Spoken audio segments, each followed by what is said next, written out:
సుపరిపాలన తొలి అడుగు కార్యక్రమంలో భాగంగా గత 40 రోజులలో 1.08 లక్షల మంది కార్యకర్తలు 1,20,00,000 ఇళ్లను సందర్శించారని టీడీపీ రాష్ట్ర అధ్యక్షుడు పల్లా శ్రీనివాసరావు తెలిపారు. టెక్నాలజీని ఉపయోగించి జియో ట్యాగింగ్ ద్వారా ఈ కార్యక్రమాన్ని పర్యవేక్షించామన్నారు. ఈ కార్యక్రమం ద్వారా ఏడాది కాలంలో ప్రజలు పొందిన లబ్ధి, ప్రభుత్వ పాలనపై వారి అభిప్రాయాలను తెలుసుకున్నట్లు పేర్కొన్నారు.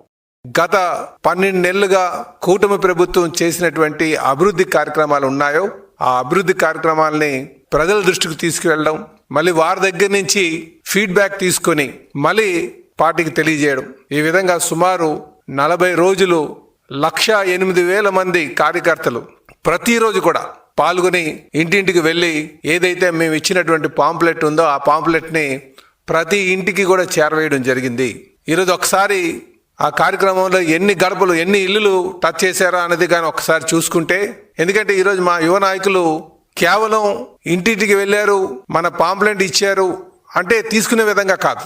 దాన్ని మేము టెక్నాలజీతో జోడించి ప్రతి ఇంటి దగ్గర కూడా ఆ జియో ట్యాగింగ్ వచ్చినట్టుగా ఆ డేటా అంతా కూడా బ్యాక్గ్రౌండ్ చెక్ చేసుకొని మరి ఈరోజు మీకు తెలియజేస్తున్నాం. ఈ గడిచిన 40 రోజులుగా ప్రతిరోజు 1,00,000 మంది మరి తిరిగి ఈ రాష్ట్రంలో 1,20,00,000 ఇల్లుని టచ్ చేయడం జరిగిందని చెప్పి ఈ సందర్భంగా తెలియజేస్తున్నాం. ఎగ్జాక్ట్గా ఫిగర్ చెప్పాలి అంటే 1,20,53,109 ఇల్లులు మరి ఈరోజు మా క్యాడర్ అంతా వెళ్ళి ఈ సుపరిపాలనలో తొలి అడుగు అనే కార్యక్రమాన్ని భాగంగా ఇన్ని ఇల్లులు టచ్ చేయడం జరిగిందని చెప్పేసి ఇంటింటికి వెళ్ళడం జరిగిందని చెప్పి మీకు తెలియజేస్తున్నాం. అంటే రాష్ట్రంలో 1,50,00,000 ఇల్లులు ఉంటే 1,20,00,000 ఇల్లులు మా క్యాడరు గడిచిన 40 రోజులుగా మరి ఇంటింటికి వెళ్ళి ఈ సుపరిపాలన తొలి అడుగులో పాంప్లెట్ ఇవ్వడం జరిగిందని చెప్పి తెలియజేస్తున్నాం.